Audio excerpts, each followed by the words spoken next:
So standard, we have your interview. You took it down Callblade. You obviously think that's the best deck in that format. Yeah, yeah. By a mile? I mean, I won the tournament. Obviously, it's the best deck, right? Okay, fair enough. Let's move to Legacy. This Okay. deck, is this deck the best deck?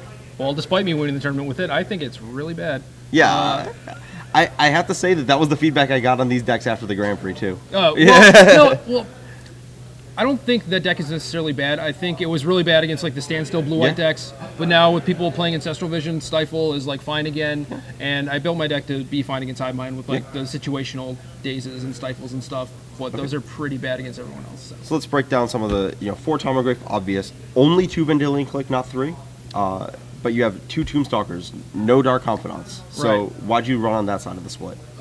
Basically just to try and kill them. Because like so many of the cards in the deck, like Daze, Stifle, Mental Misstep, they're all situational. Even if you're drawing cards with Bob, like you might not have the right answer for the card that they have. So you can still easily just get run over if they peel like a Jace or something. Daze and Stifle are also cards that are only relevant within a certain time span, and you need to make your game within that time span. Yeah, so like, I mean, when you have Bob in play, there are only a few cards in this deck that you want to draw. Okay. So. A couple Jace. Something I noticed, you brainstormed a lot more than I would.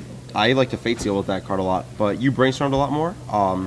Any specific reasoning? Is that just personal? Do you think it's better to brainstorm? Do you just want more answers in general? Depends on the situation, and I think there were 2 times I can count where I probably should have Fate Sealed instead. Definitely once against Ely, and then once in the top 8 against Merfolk, but no one was watching that. But yeah, I mean, if like against Ely, he had like 4 cards. I had like 1 answer to his things, like maybe Edict or something. And it seems like if a Fate Seal and ship a card, then he's still drawing to like 5. Plus he has cantrips, like more protection. He can start stockpiling. So if I draw 3 cards, if I get like another protection spell, then I'll start Fate Sealing. Then I feel a little safer. Right. Okay, let's move along. Brainstorm, obviously, 4 Misstep. Pretty standard in this. Not really much to argue, especially if you're fighting this attrition battle against their Brainstorms. 3 Stifle.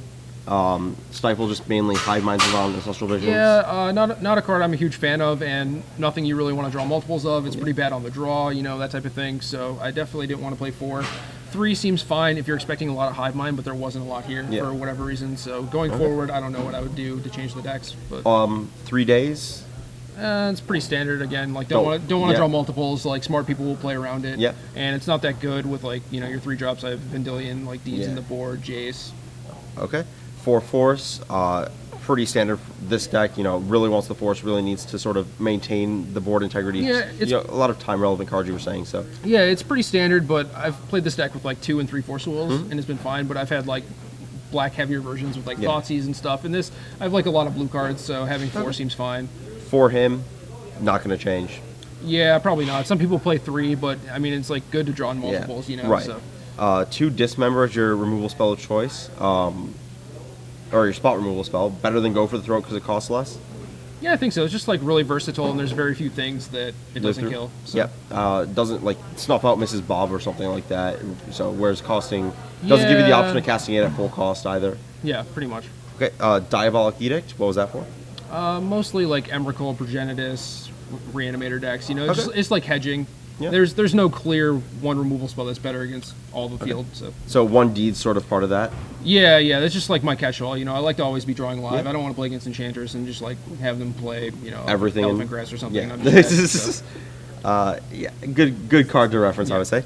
And 1 Ponder again. I played 1 Ponder both days. I don't know. I had 2, and then I had to cut 2 cards, and I think I cut maybe a Vendilion. Yeah. And the Ponder. Yeah, Ponder. I don't know. Ponder, it makes its way in there, like just the 1. The deck could benefit from having more Ponders. It fills the curve, like if you play like a 1-drop on 1 and then a 1 on 2, or like a 2-drop and then a 2-drop, it's nice to have Ponder to like fill those gaps. Right. Helps a little bit against Wasteland. Helps you find more lands. That too. So sideboard, Leyline of the Void, Dredge, Reanimator. Pretty obvious with Dredge winning a couple weeks back in the same general area. People might just pick up the deck. Yep. The winner might just be back anyways. Yeah, true. Yeah. So, couple Thoughtseize, just a bit more insurance against combo. Yeah, shore up the combo matchup. It's good in like these, rockish type mirrors too. Takes out a Neither Reliquary. Yeah. Ghastly Demise, best 1-mana removal spell in the format, if other than Dismember. If you're playing against like Zoo or Merfolk or whatever, that's the one that you want. Okay. A Life from the Loam. That's for like the wasteland mirrors pretty much too, and like they're hemming you, so you should pad your hand with lands and stuff. It's good to draw one, but not necessarily multiples. So. Another deed is the best sweeper. Yep. 2 perish, just kill a bunch of green men. Progenitus, Night decks, stuff like that. Another Jace, just another threat against the control decks. Yep. And against those decks, you side out Days a lot too, so you get to 4 a lot easier. Okay, and a Metamorph. Just Progenitus, Miser value. Emrakul, same type of thing. Yeah, more Tarmogoyfs and a Pseudo Mirror. Yep. Okay, so anything else you want to say about this deck, about the format in general? Where you think Hive Mind is headed? I mean, Hive Mind is still really good. Chris Van Meter had Chalice of the Void in the sideboard. I think that solves like basically all the hate that someone is going to throw at you. That was, it was genius. Yeah, it was. It's been around for a while. People didn't really want to play it, but it's really good with the Ancient Tombs. Yeah, for sure. Yeah. But yeah, this deck like Stifle, Daze, so many situational like conditional cards. Not my style of deck. I'd rather I'd rather play a deck where like every card is good at every stage of the game. Like if well, no, because like drawing a Curd Ape on turn 10 is not that good. But is there a deck in this format that does that? I think Merfolk's cards are all like fairly powerful, aside from like Vile and Daze. I don't know. They just don't have like a lot of diminishing returns on their cards. Like they draw a Lord or Coral Helm, Silvergill Adept. Like all those cards are fine at almost any point. So you might be the new Alex Bertoncini. Some people might say. I'm not playing Merfolk. Yeah. But yeah.